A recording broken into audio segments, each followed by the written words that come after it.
MCC ने round 1 का provisional result declare कर दिया है। इस रिजल्ट में एक पीडीएफ आती है, जिस पीडीएफ में आपको आपके रैंक पे ये पता लगता है कि आपको कौन सा कोर्स और कौन सी कॉलेज किस कैटेगरी के अंडर आपको अलॉट हुआ है। और अब इस रिजल्ट के साथ ही आपका एक बहुत बड़ा सवाल शुरू हो जाता है कि अब मुझे क्या करना चाहिए। इस वीडियो में मैं आपको यह समझाने वाला हूं कि आपके रिजल्ट को आपको कैसे देखना चाहिए और कैसे आप इस रिजल्ट के बेस पे अपना नेक्स्ट स्टेप प्लान कर सकते हैं। अगर आप नीट नेविगेटर के चैनल पे पहली बार आए हैं तो मेरी रिक्वेस्ट है कि नीट नेविगेटर के चैनल को सब्सक्राइब करना मत भूलिए, क्योंकि नीट नेविगेटर पे हम आपको मेडिकल एडमिशन से रिलेटेड सिर्फ ऑथेंटिक और सही जानकारी ही देते हैं। Hi, my name is Rakesh Jain. I am the founder of NEET Navigator, MBBS Lighthouse and GMC और not. MBBS Lighthouse India का पहला ऐसा पोर्टल है जो आपको मेडिकल एडमिशन से रिलेटेड सही डाटा, सही गाइडेंस और सही रिपोर्ट्स बिल्कुल ऑथेंटिक वे में आप तक पहुंचाता है। अगर आप एमबीबीएस एडमिशन प्लान कर रहे हैं तो एक बार एमबीबीएस लाइट हाउस को जरूर देखिए, क्योंकि एमबीबीएस लाइट हाउस आपको आपके एडमिशन के लिए बहुत हेल्प कर सकता है। तो इस वीडियो में मैं बात कर रहा हूं कि अगर एमसीसी के रिजल्ट से आपको सीट अलॉटमेंट हुई है या नहीं हुई है, तो दोनों ही सिचुएशन में आपके लिए क्या नेक्स्ट एक्शन होना चाहिए। सबसे पहले बात हम करते हैं उन बच्चों की जिनको की एडमिशन नहीं हुआ है। जिन बच्चों को एडमिशन नहीं मिला है उनके लिए सबसे इंपॉर्टेंट ये है कि आप इस रिजल्ट को एनालाइज कीजिए कि अल्टीमेटली किस तरह की रैंक्स किस कॉलेज में जा रही हैं। स्पेशली जब हम बात करते हैं टॉप कॉलेजेस की, वहाँ पे रैंक्स बहुत स्टेबलाइज होते हैं, बट जब हम नीचे के गवर्नमेंट कॉलेजेस की भी बात करते हैं तो वहाँ पे रैंक्स में बहुत डिस्ट्रीब्यूशन में बहुत चेंज हो सकता है।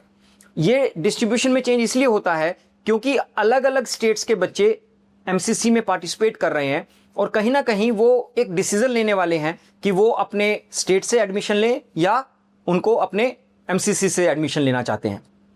यहाँ पे मैं एक बात जरूर कहूँगा कि अगर आपका फर्स्ट राउंड में अलॉटमेंट नहीं भी आया है तो प्लीज़ हताश मत होइए। आपको सेकेंड राउंड और थर्ड राउंड में भी अपॉर्चुनिटीज़ क्रिएट होंगी जहाँ पे कि जो लास्ट एडमिशन कट ऑफ है वो थोड़ी सी नीचे आएगी। पर यहाँ पे मैं एक बात और समझाना चाहूँगा कि अगर मान लीजिए पहले राउंड की कट ऑफ 21,000 आ रही है तो इसका मतलब ये नहीं है कि चौथे राउंड तक आते आते वो 41,000 आ जाएगी। वो सिर्फ इतना ही होता है कि 6 से 7,000 रैंक तक की मेरिट मूवमेंट हो सकती है अगले 4 या 5 राउंड में। दूसरी बात, अगर आप डीम्ड मेडिकल कॉलेजेस में एडमिशन सीख कर रहे थे और आपका एडमिशन नहीं आया है तो ये भी समझना जरूरी है कि किस तरह के रैंक्स वहाँ पे जा रहे हैं और वहाँ पे ज्वाइनिंग पैटर्न क्या होने वाला है। ये ज्वाइनिंग पैटर्न इसलिए जरूरी है क्योंकि जो भी बच्चे अगर हिस्टोरिकल फीस स्ट्रक्चर के बेस पे वहाँ पे उन्होंने सीट अलॉटमेंट सीख किया था, तो जब वो वहाँ पे एडमिशन लेने जाएंगे तो कहीं ना कहीं उनको हो सकता है कि ये डिसीजन लेना पड़े कि वो उस कॉलेज को ज्वाइन कर पाएंगे या नहीं कर पाएंगे। तो आपको ये एक एनालिसिस करना जरूरी है कि सेकेंड राउंड में कितनी सीट्स आती हैं, जिसके बेस पे आप एक डिसीजन ले सके कि आपको अगले कुछ राउंड्स में डीम्ड मेडिकल कॉलेजेस में सीट मिल सकती है या नहीं मिल सकती है। दूसरी बात हम उन बच्चों की करते हैं जिनको अलॉटमेंट आ गई है। अब आपके सामने 2 सिचुएशन है। पहली सिचुएशन ये कि आप जिस अलॉटमेंट जो आपको मिली है आप उससे सेटिस्फाइड हैं और आप वहां पे जाके ज्वाइन करना चाहते हैं, तो उसके लिए आपको इन पर्सन सभी अपने डॉक्यूमेंट्स, फीस स्ट्रक्चर वो लेके आपको कॉलेज में रिपोर्ट करना रहेगा। With in the available joining period आपको नेसेसरली लास्ट डे के 5 बजे से पहले पहले उस कॉलेज में रिपोर्ट करना जरूरी है, क्योंकि ये जो भी ज्वाइनिंग होगी ये एमसीसी के ऑनलाइन पोर्टल पे ही होंगी और कोई भी कॉलेज ऑफलाइन कोई ज्वाइनिंग को एक्सेप्ट नहीं कर सकता। जनरली ये पोर्टल लास्ट डे के 5 बजे बंद हो जाता है। तो आपको ये ध्यान रखना है कि जिस कॉलेज में आप ज्वाइनिंग करने जा रहे हैं आप लास्ट डे में 5 बजे से पहले पहले वहाँ पे अपनी ज्वाइनिंग फॉर्मेलिटीज़ को कंप्लीट कर लीजिए। दूसरी बात, अगर आप ये उम्मीद में हैं कि मैं जिस कॉलेज में मुझे अलॉटमेंट हुई है मैं इससे शायद बेहतर कॉलेज चाहता हूँ, तो आपके पास एक ऑप्शन है जहाँ पे आप अपने अलॉटेड कॉलेज को फ्लॉट में चूज़ कर सकते हैं। उसके लिए आपको अपने सारे डॉक्यूमेंट्स वहाँ पे अपलोड करने पड़ेंगे और उन डॉक्यूमेंट्स की वेरिफिकेशन के बाद आपको ये मान लिया जाएगा कि आप उस सीट को होल्ड करना चाहते हैं।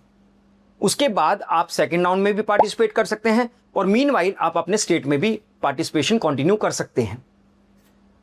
तीसरी बात, जिन बच्चों को डीम्ड मेडिकल कॉलेजेस में अलॉटमेंट मिली है उन बच्चों को ये बात ध्यान देना बहुत ज़रूरी है कि अगर वो जिस कॉलेज में ज्वाइन करना चाहते हैं वहाँ उनको इन पर्सन जाके सारी फॉर्मेलिटीज़ कंप्लीट करके 1 साल की फ़ीस वहाँ पे करनी पड़ेगी।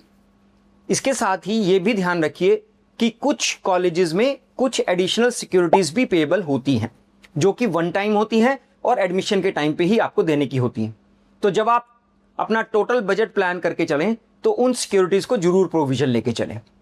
और दूसरी बात, जब आप अपग्रेड के लिए जा रहे हैं तो इस बात को भी ध्यान रखिएगा कि सेकंड राउंड में अगर आपको अपग्रेड नहीं मिलता है और आप अपना पहले वाला कॉलेज छोड़ना चाहेंगे तो आपको 2 लाख रुपए की पेनल्टी लग जाने वाली है। तो इस बात को बहुत क्रिटिकली देखिएगा कि आप अपने कॉलेज को अपग्रेड करने के लिए किस तरह का डिसीजन मेकिंग करते हैं और किस कॉलेज को सिलेक्ट करके आप अपग्रेड के लिए जाना चाहते हैं। मुझे लगता है कि अगर आप एक अच्छे से डिसीजन लेंगे तो आप अपनी काउंसलिंग को अच्छे से ऑप्टिमाइज कर पाएंगे और एक अच्छे कॉलेज के लिए आप डेफिनेटली एम कर पाएंगे। मेरी रिक्वेस्ट है कि प्लीज़ बहुत रैशनली इस डिसीजन को लीजिएगा कि आप फ्रीज करना चाहते हैं या फ्लोट करना चाहते हैं। और साथ में आपको ये भी समझना जरूरी है कि जो मेरिट मूवमेंट हो रही है उसमें बहुत अलग अलग फैक्टर्स काम करते हैं। हिस्टोरिकल कट ऑफ सिर्फ आपको राउंड 1 तक हेल्प करने वाली है, राउंड 2 ऑनवर्ड्स आपको रियल टाइम डाटा ही देखना पड़ता है। इसलिए मेरी रिक्वेस्ट है कि जितना अच्छे से एनालिसिस करके आप डिसीजन लेंगे उतना ही अच्छा आप कॉलेज तक पहुंच पाएंगे। I hope you find this video useful. Wish you all the best and thank you.